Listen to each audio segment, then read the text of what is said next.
Selamat malam. Salam sejahtera dalam kasih Kristus. Puji Tuhan semua sehat ya. Ada yang di atas juga ya. Kalau kita datang dengan kerinduan di dalam hati kita, maka di situ Roh Tuhan bekerja ya.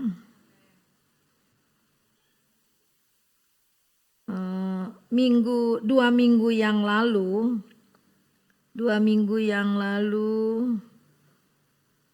coba Semi tolong nampilin tema 2 minggu yang lalu.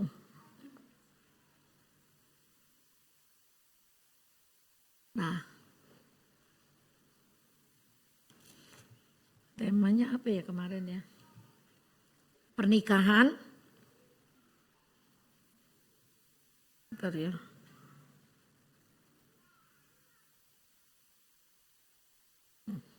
Pernikahan adalah perjanjian, covenant.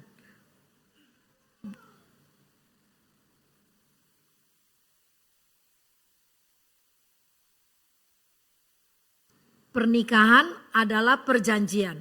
Jadi laki-laki, perempuan, Tuhan di tengah, kita terikat oleh sebuah perjanjian gitu ya. Perjanjian itu bukan kontrak ya, bukan perjanjian kontrak gitu ya.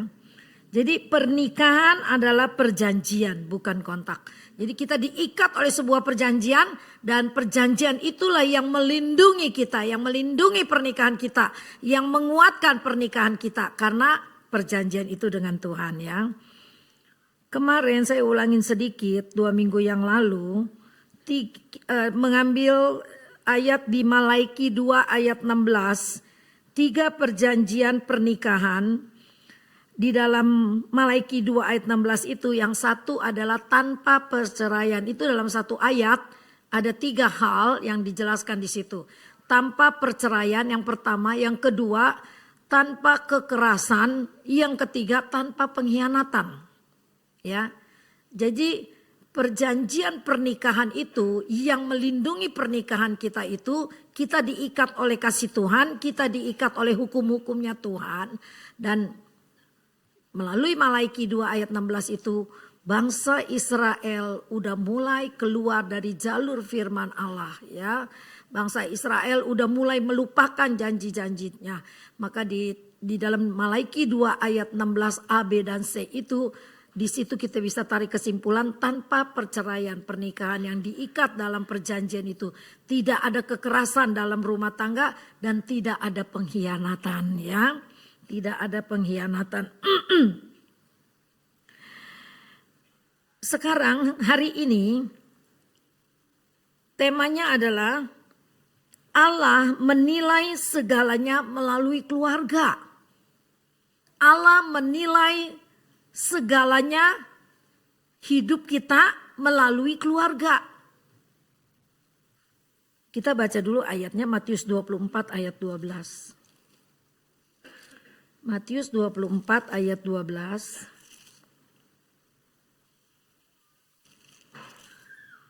Matius 24 ayat 12. Mari sama-sama berdiri kita baca ini.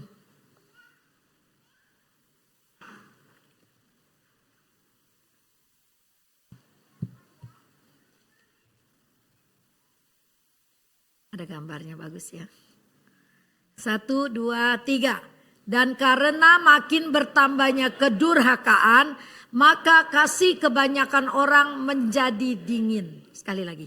2, 3.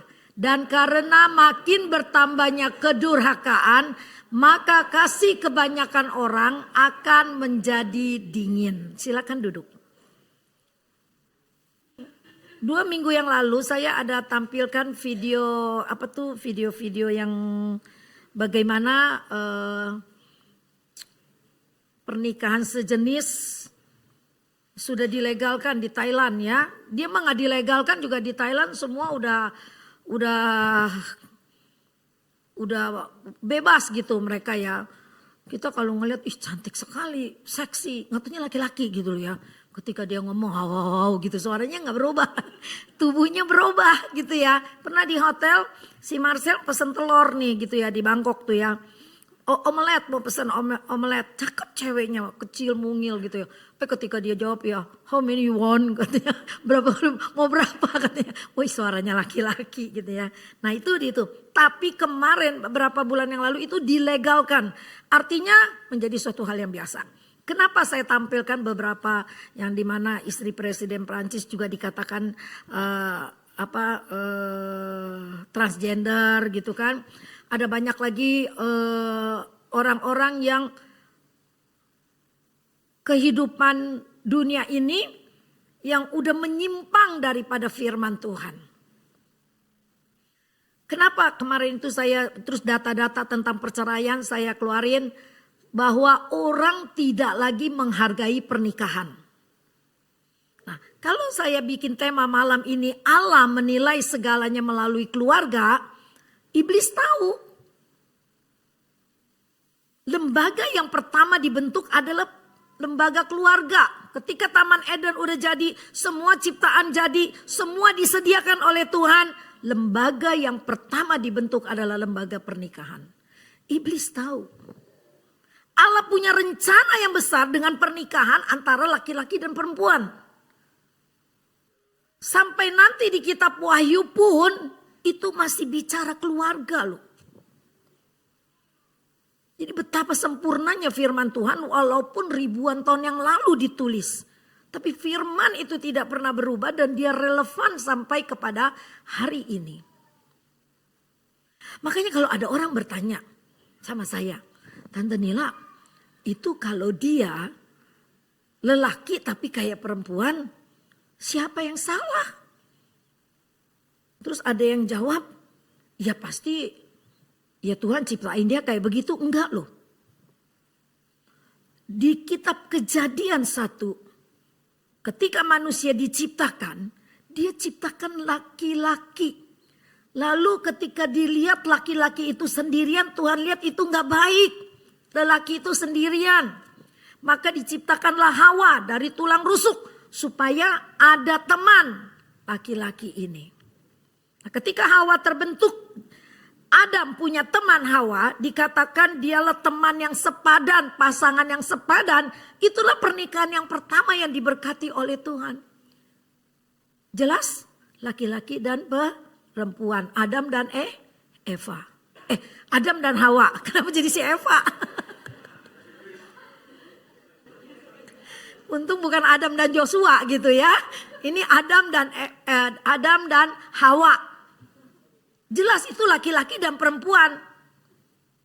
Memang pada waktu Sodom dan Gomora terjadi, ketika datang 2 orang laki-laki ke rumahnya Lot, nah itu disitulah kata Lot, ini ada anak perempuanku 2. Laki-laki itu nggak mau, dia mau laki-laki. Nah itulah yang dikatakan pertama kali itu laki-laki demen laki-laki. Udah ada rupanya di dalam perjanjian lama. Nah Sodom, katanya sodomi itu ya dari kata Sodom. Dulu terjadinya di Sodom dan Gomora. Jadi udah terjadi seperti itu. Jadi zaman dulu juga udah maksiat banget. Tapi sekarang ini ngeri sekali sekarang ini ya. Jadi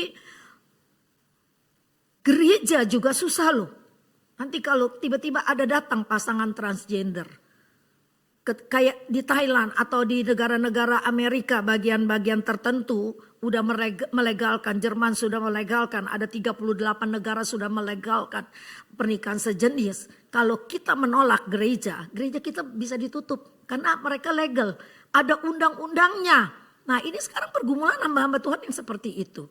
Makanya kita punya anak masih kecil. Jangan bangga kalau anak kita yang masih kecil demen pakai sepatu tinggi bawa tas begini-begini. Padahal dia lelaki. Dulu kayaknya lucu deh gitu ya. Ih dia pakai hak tinggi gitu. Padahal dia lelaki. Sekarang jangan dikasih.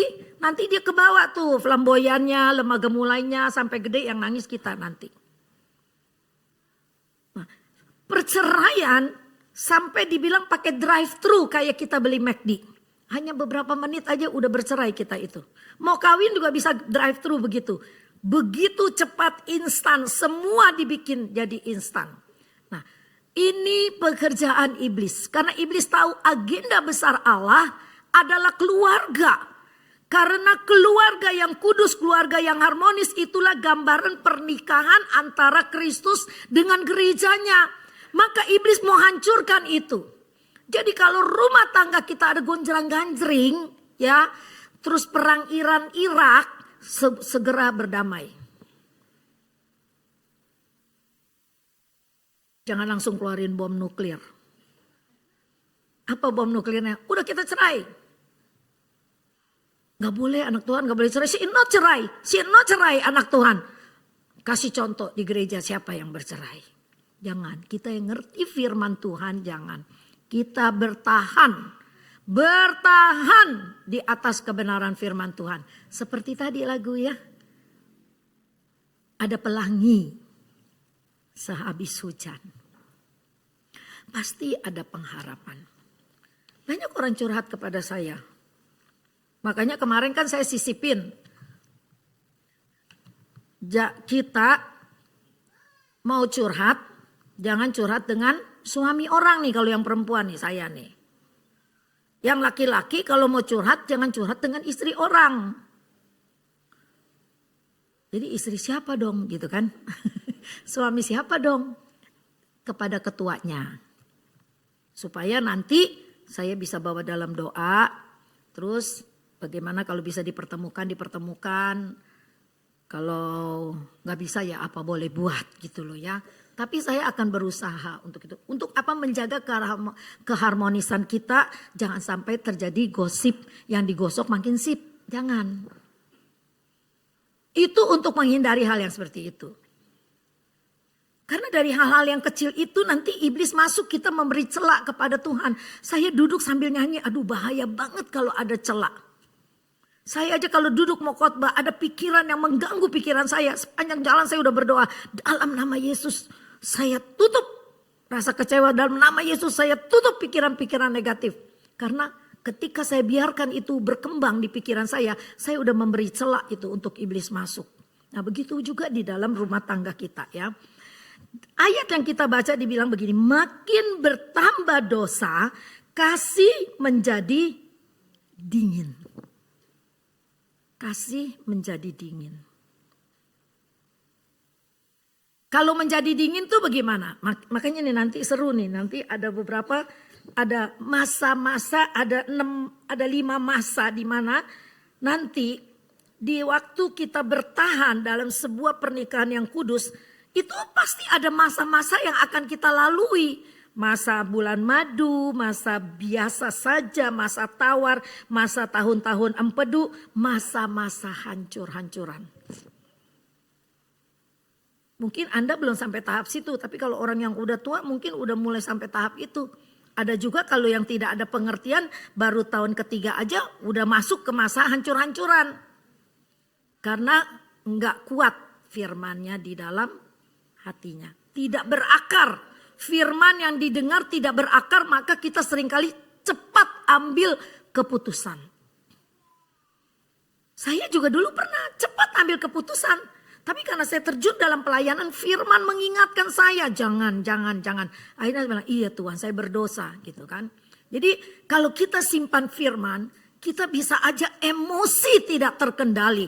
Tapi nanti secara perlahan firman itu akan mengingatkan kita, jangan lakukan itu.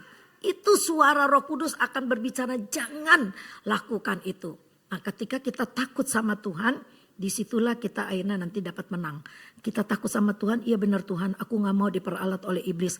Karena iblis mau menghancurkan keluarga Kristen. Di YouTube kan sekarang banyak ya kesaksian-kesaksian orang yang pernah jadi anggota gereja setan. Terus kalau kamu ikutin lagi Illuminati, tinggal itu aja. Kasih tanda love itu kita klik-klik aja, nanti dia akan muncul-muncul terus. Sampai saya pusing bacanya. Ngeri gitu ya. Dimana Illuminati itu nanti yang akan berkuasa jadi satu pemerintahan di dunia ini. Itu udah masuk. Katanya ada di bajunya paus lah, di dasinya gini. Ada di simbol-simbol di Vatikan lah. Aduh banyak sekali. Makanya kalau foto jangan begini nih. Ini lambangnya Illuminati. Paling bagus kalau mau foto pakai sarangnya. Mendingan begitu ya. Jangan begini, Illuminati ini, ya. Makanya tuh banyak pejabat yang sekarang sudah begini. Yang masuk grupnya Illuminati itu orang-orang kaya, orang pejabat, orang-orang yang punya kedudukan tinggi. Maka mereka kuat. Tapi memang firman Tuhan bilang antikris akan berkuasa sebelum Tuhan datang. Siapkah kita? Enggak siap kali ya. Misalnya kita siap, kuat gak kita? Bisa aja kita enggak kuat. Maka itu kita hati pikiran kita itu harus penuh dengan firman. Dosa membuat kasih berkurang. Ya. Dosa bisa membuat pernikahan kita menjadi najis. Kita menggampangkan hal-hal yang ya dunia lakukan. Kenapa? Emang saya gak bisa lakukan gitu loh. Nah ini yang harus menjadi perhatian kita. Jangan sampai beri celah kepada iblis karena rumah tangga yang gonjang-ganjing. Buat saya perdebatan, kadang-kadang harus argumen kuat, kadang-kadang harus masukin masa berantem. Itu enggak apa-apa, asal nanti sebelum matahari terbenam, sebelum masuk ke kamar pengantinmu yang dulu itu, situ sudah berdamai gitu ya. Makanya dibilang tempat tidur adalah meja perdamaian. Tempat tidur meja perdamaian. Jangan udah berantem, satu tidur di dapur, satu tidur di belakang, di depan. Satu tidur di belakang, satu tidur di depan. Meja perdamaiannya jadi kosong. Padahal kata firman Allah sebelum matahari terbenam, artinya kalau matahari udah terbenam kan kita udah masukin masa malam, kita udah mau tidur dan Anda tidak berdamai. Nah itulah di situ celah iblis masuk. Kita baca Ibrani 13 ayat 4. Allah punya nilai tinggi terhadap pernikahan. Ibrani. Itu tadi maksud pernikahan belum ya? Ibrani 13 ayat 4 berkata begini. Hendaklah sama-sama 2, 3. Hendaklah kamu semua penuh hormat terhadap perkawinan. Dan janganlah kamu mencemarkan tempat tidur. Sebab orang-orang sundal dan pezina akan dihakimi Allah. Sekarang orang nangkep bahasa suaminya selingkuh atau istrinya selingkuh dimasukin di TikTok. Coba bayangin. Dimasukin di TikTok waktu lagi digerebek. Efeknya itu luar biasa loh ya. Tetangga bisa ngelihat apalagi kalau tetangganya semua raja dan ratu TikTok. Wih, tetangga kita ditangkap basah begini. Nah, kita anak Tuhan janganlah ya. Misalnya mau perang jangan di TikTok ya. Di rumah aja. Terus malam bayan gitu ya. Malam bayan. Jadi tadi bilang Ibrani 13 ayat 4. Kamu semua harus penuh hormat terhadap pernikahan dan janganlah mencemarkan tempat tidur. Kalau kita sudah mencemari tempat tidur kita pikir oh besok aku minta maaf semua beres. Kata Tuhan orang-orang sundal dan pezina akan dihakimi Allah. Jadi engkau akan terima konsekuensinya akibat perbuatanmu itu. Kita jadi jangan anggap enteng perbuatan-perbuatan kenajisan seperti itu kita jangan anggap enteng. Ya, itu ada hukumannya sendiri. Jadi kita juga gak mau menghina istri. Kalau kita menghormati pernikahan kita juga gak mau menghina istri kita. Istri juga jangan menghina suami. Ya kita sama-sama lah saling menghormati. Ya kita udah tahu lah ada kejelekannya masing-masing gitu ya. Kalau kita bilang aduh dia mah gak bisa suruh masak ya dia laki-laki mana bisa masak. Kita cerita sama teman kita gitu misalnya. Dia mah gak bisa masak, beda sama Panawi bisa dadar telur, bisa nasi goreng. Panawi emang bisa, tapi saya gak pernah bully dia, lu masak ya gue duduk, enggak. Saya tetap masak, cuma kalau saya pergi pulangnya kemalaman dia udah masak nasi goreng sendiri. Itu bukan bully ya, itu bula-bula. Jadi ada sebuah kerjasama yang baik ya. Nah kasih suami istri itu harus semakin bertumbuh, bukannya tetap. Ingat, kasih suami istri harus semakin bertumbuh, bukannya tetap. Maka 2 minggu yang lalu ketika saya berbicara bahwa pernikahan itu adalah perjanjian bukan kontrak, saya ingatkan waktu kita retret di Renata Pendeta Aprilianto itu berbicara kita harus jatuh cinta berkali-kali dengan pasangan kita. Suami jatuh cinta berkali-kali dengan istrinya, istri jatuh cinta berkali-kali dengan suaminya. Artinya begini, kita menikah, manis, bagus. Lewat berapa tahun greget nih sama laki, ternyata sifat aslinya ketahuan bikin kita greget. Ada masa-masa yang membuat kita tawar hati. Ada masa-masa yang membuat kita sebel enek luar biasa sama dia gitu ya.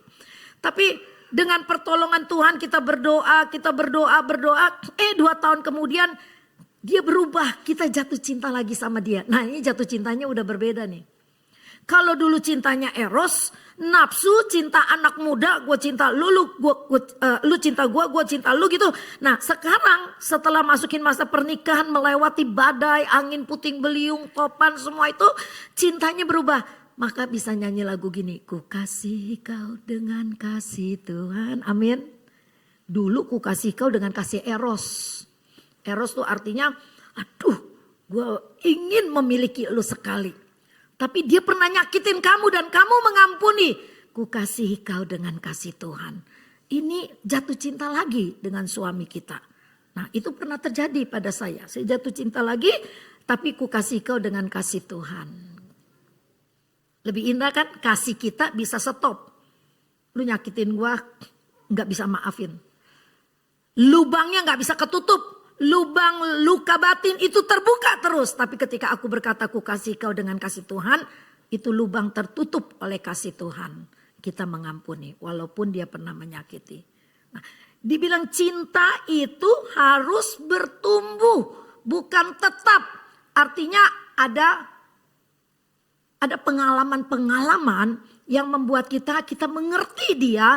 Dan kita akhirnya mengakui engkau memang pasanganku yang baik. Dulu saya pernah menyesal, ya gue kawin sama dia. Tapi setelah memasuki usia 40 tahun lewat banyak persoalan, saya bilang sama Tuhan begini, Tuhan dia memang cocok buat saya. Saya bawel dia enggak gitu loh. Dia banyak diam, tapi kalau udah ngomong nanti wah kayak hakim tek gitu ya. Tapi lama-lama saya suka gitu. Karena ya memang benar juga sih yang dia bilangin begini. Nah itu yang membuat akhirnya kita jatuh cinta lagi dengan pasangan kita. Ya, kayaknya mukanya pada tegang apalagi memasuki masa ini nih ya. Tahun-tahun empedu kali ya. Atau lagi memasuki masa, makanya dibilang begini. Saat-saat yang kita harus lalui itu kan kita kalau lihat mujizat yang pertama itu terjadi di kota Kana. Ada apa di kota Kana? Ada pernikahan di mana kehabisan air anggur. Orang Yahudi punya kebiasaan welcome drinknya itu anggur. Bukan air jeruk kayak kita di sini ya. Mereka welcome drinknya adalah anggur. Setiap tamu yang hadir begitu datang dikasih dulu segelas anggur. Anggur yang paling bagus, yang paling enak dikeluarkan dulu untuk menyambut tamu. Ketika itu terjadi di kota Kana, anggurnya habis. Lalu Tuhan melakukan mujizat sesuai dengan permintaan Maria, ibu Yesus. Walaupun Tuhan bilang waktuku belum sampai, tapi Maria menurut apa yang Tuhan suruh lakukan. Tempayan-tempayan kosong diisi dengan air dan itu berubah menjadi anggur. Ketika dihidangkan kepada orang lain, orang-orang pada heran. Biasanya anggur yang enak, anggur yang manis dihidangkan lebih dulu. Yang terakhir biasanya udah kurang enak, begitu kan? Tapi ini terbalik. Pernikahan di Kana justru anggur yang terakhir itu malah enak. Nah ini ada artinya loh. Ada artinya. Pernikahan secara duniawi yang tidak didasarkan atas kebenaran firman Tuhan itu manis awalnya. Manis, penuh madu. Tapi setelah itu lama-lama madunya habis, manisnya habis, udah gak ada rasa apa-apa lagi. Maka kalau di dalam Tuhan kita sama-sama takut sama Tuhan. Kita menghargai lembaga pernikahan yang Allah sendiri yang bentuk loh. Lembaga pernikahan itu Allah sendiri yang bentuk. Maka seperti pernikahan di Kana, anggur yang terakhir lebih manis dari anggur yang pertama. Sukacita yang terakhir itu lebih indah dari sukacita yang pertama. Cinta kasih yang terakhir itu lebih indah karena sudah dengan pengertian. Maka ada teman saya gitu ya. Udah tua dia kesel banget sama suaminya. Kenapa sih ngerawat suami marah-marah melulu, kata saya begitu ya. Males kata dia gitu ya. Nggak mau jemur. Emang iya kalau orang udah sakit males suruh bawa bangku ngejemur sendiri. Kita sediain bangku suruh ngejemur. Karena saya ngalamin sendiri. Dulu saya bilang, ih lu males amat sih gak mau jemur. Dia bilang lemes. Lemes, tapi kalau kita dorong, kita bukan dorong supaya jatuh, bukan ya. Jadi kita maksudnya semangatin dia. Nih bangkunya aku sediain, aku taruh, lu jemurlah di situ. Nah dia ngejemur, ngegoes. Kalau kita gak tungguin, ya paling 20 goesan. Udah katanya udah 15 menit, baru 20 kali goesan. Padahal kalau 15 menit aja itu berapa ratus goesan itu. Tapi memang teman saya gak sabar. Saya bilang jangan loh. Saya untung dikasih sukacita dan kesabaran ketika Pak Nawi sakit. Dan sangat beruntungnya sakitnya gak sampai bertahun-tahun gitu ya. Kayak mama saya tuh stroke sampai 15 tahun ya. Nah di balik kedukaan itu saya akhirnya bersyukur sama Tuhan. Bersyukur bukan ini dia mati saya bersyukur banget. Bukan, enggak seperti itu. Saya bersyukur bahwa Tuhan tahu saya repot pelayanan. Kalau dia sampai berbulan-bulan, bertahun-tahun terkapar, bagaimana saya bisa melayani? Ini bukan keegoisan ya, tapi itu setelah lewat saya bersyukurnya seperti itu. Ya, nah sekarang kita mau memasuki 5 tahap. Bahwa ada saat-saat yang harus kita lalui dalam pernikahan kita. Bulan madu. Sering kali saya bilang sama anak saya Kina. Bahasa Inggrisnya honeymoon. Ada nggak year moon? Ada nggak year moon? Pernah dengar nggak Jaka? Nggak ya? Obet pernah dengar year moon? Tahun madu, bulan. Kenapa dibilangnya honeymoon? Memang honeymoon rasa-rasa manis itu kayaknya cuma di bulan-bulan pertama gitu. Nggak sampai 30 tahun kemudian masih honeymoon. Paling kita bercandain, lagi ke Bali berdua nih ya honeymoon ya gitu. Banyak orang yang tidak bisa mempertahankan honeymoonnya sampai akhir kehidupannya. Maka honeymoon itu paling manis karena masih banyak cintanya. Ya. Biasanya itu tidak terlalu lama. Sebab itu disebut bulan madu. Jarang ada tahun madu, ya. Tahun madu nggak ada lagi, nggak pantas ya. Lagi ngapain lu tahun madu? Kurang pantas ya. Memang harus bulan madu gitu ya. Bulan madu ya. Tapi dengan pengertian itu kita tahu kita harus jaga pernikahan kita supaya ada rasa manis terus. Misalnya berkurang dikit nggak apalah. Sebab nanti yang kedua ada masa biasa. Udah kawin nih ya. Dulu kesenggol aja rasanya ser gitu ya. Ditatap matanya, rasanya luruh. Kenapa saya bisa cerita gitu? Saya sudah mengalami. Anda udah mengalami belum? Udah mengalami? Kok pada senyum-senyum? Ricky? Oh dia belum, bahaya. Ya, jadi waktu cinta lagi menggebu-gebu kita jatuh cinta itu ada getaran-getaran, ada tatapan-tatapan yang membuat kita rasanya aduh dunia ini gak ada orang lain cuma kita berdua gitu ya. Nah tahap-tahap seperti itu setelah melewati banyak berantem, ngelihat aslinya suami kita, ngelihat aslinya istri kita, akhirnya ini ternyata begitu ya, beda banget sama dulu gitu ya. Akhirnya kita memasuki kalau kita nggak sadar bahwa ini ada celah, akhirnya kita akan menjadi biasa aja tuh, nggak ada getar-getar gitu lagi tuh, karena kita mulai kecewa, kita mulai merasa dia tidak sesuai dengan dengan pengharapan itu susah amat sebutnya ya, ekspektasi ya, Iya aduh ilah ampun dah. Ya tidak sesuai dengan pengharapan kita gitu ya. Gue maunya dulu begini, ternyata enggak. Nah keadaan yang seperti itu bisa menjadi kasih menjadi dingin. Akhirnya kita pikir itu biasa saja. Menjadi masuk masa-masa biasa. Ya udah pulang kerja udah taruh tas udah nggak ada lagi tuh kasih sayang, ciuman-ciuman bukan gairah ya, cium-ciuman ciuman sapaan gitu artinya gitu. Baru pulang pap gitu tek gitu udah kan. Jadi itu udah hilang karena udah masukin masa biasa. Nah keluarga muda jaga jangan sampai masa-masa itu hilang. Jangan sampai masa bulan madu hilang menjadi biasa. Jangan. Pertahankan terus selalu ada madunya walaupun mungkin udah berkurang 50%.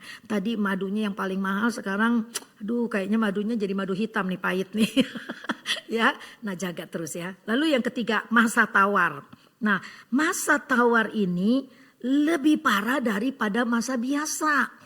Masa biasa masih ada rasa manis-manisnya. Tapi udah jadi satu kebiasaan. Gak ada getar-getar lagi yang membuat kita membara gitu. Nah masa tawar itu kasihnya sudah menjadi tawar. Seperti firman yang kita baca tadi. Karena dosa akhirnya menjadi tawar.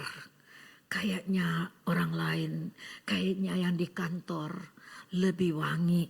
Kayaknya yang di kantor lebih manis. Kalau nanya ada apa pak? Yang di rumah apa galaknya bukan main yang di rumah gitu kan ya. Nah ini sangat berbahaya sekali ya.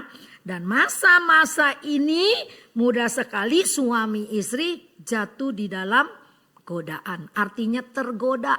Kan saya bilang godaan gak dosa. Yang dosa adalah kalau tergoda. Udah tahu ya udah pinter ya. Digodain dosa gak? Sani kalau kita digodain dosa gak? Kamu tuh kan ganteng digodain misalnya nih ada cewek, dosa gak? Enggak, tapi kalau kamu tergoda kamu dosa. Ini contoh, dia mah enggak begitu, dia anak Tuhan yang baik. Jadi godaan gak jadi masalah, yang penting kita kuat imannya dan gue gak bakal tergoda sama lu. Nah itu kita pemenang ya, itu kita pemenang. Tahun-tahun empedu apa itu? Ini masa sulit, masa pahit, betul-betul kasihnya habis. Pernikahannya diikat oleh kebencian, bukan diikat oleh kasih lagi yang seperti tadi, covenant yang dimana Tuhan ada di tengah-tengah. Lalu timbullah saling caci maki, menghina, menjelekkan. Akhirnya semua dunia tahu. Kalau dibuka pakai TikTok dunia tahu nggak? Tahu kan semua kita berantem. Anda kecewa, Anda masukin di TikTok. Jangan, kita anak Tuhan gak seperti itu.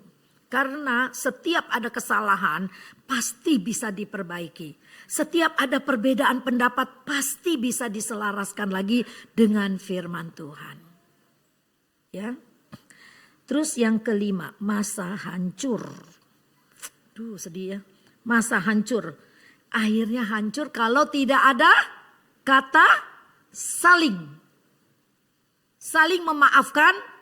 Saling mengampuni, saling mengasihi, saling menerima apa adanya. Itu kalau udah gak ada lagi kata saling, akhirnya akan hancur. Rumah tangga kita akan hancur. Saya pernah mendamaikan dua orang yang ribut besar. Sekarang akhirnya ke Palembang. Sedih juga tuh waktu ngedamain itu ya. Karena wah itu repot juga. Masih muda, anaknya kecil dan pinter lagi sekolahnya. Anaknya cuma satu. Suaminya jatuh ke tangan perempuan di mana dia bukan orang Kristen. Yang ini bertahan untuk jadi anak Tuhan tapi rasanya kok Tuhan gak bela. Sampai setiap hari Rabu apa Kamis itu saya datang khusus doa buat dia. Kecewanya begitu luar biasa. Kecewanya dengan Tuhan. Kenapa Tuhan dia anak Tuhan kok begitu? Dia kecewa.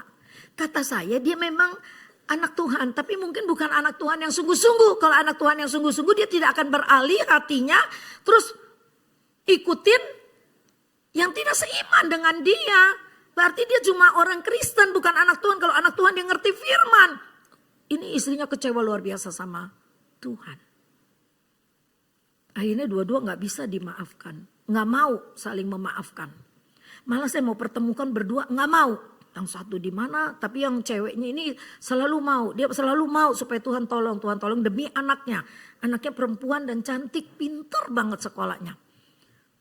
Akhirnya apa kalau tidak ada kata saling memaafkan, saling menerima? Hancur. Dan memang hancur.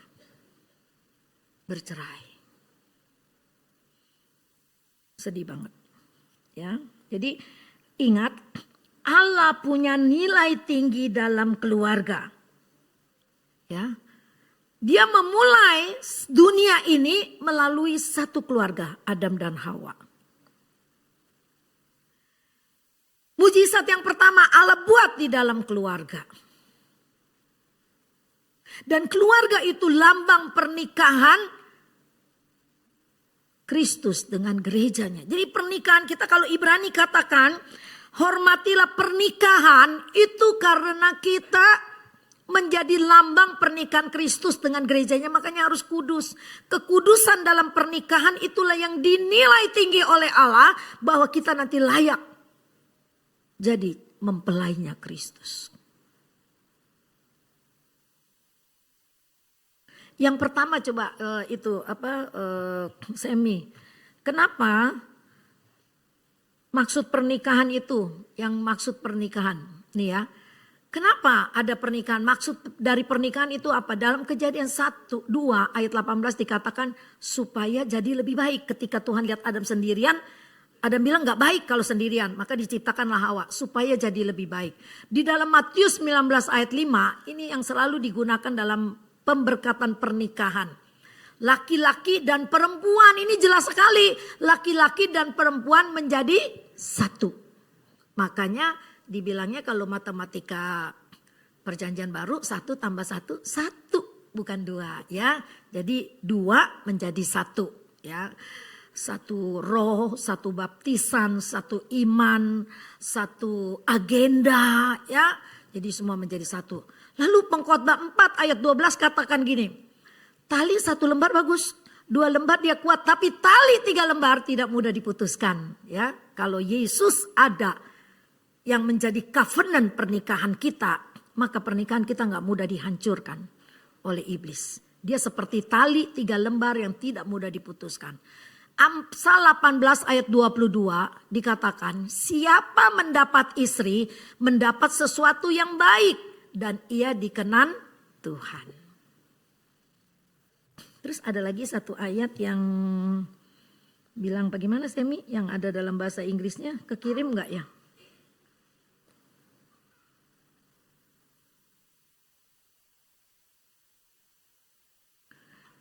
Ada satu ayat di dalam Amsal 14 ayat 1 dibilang begini ya.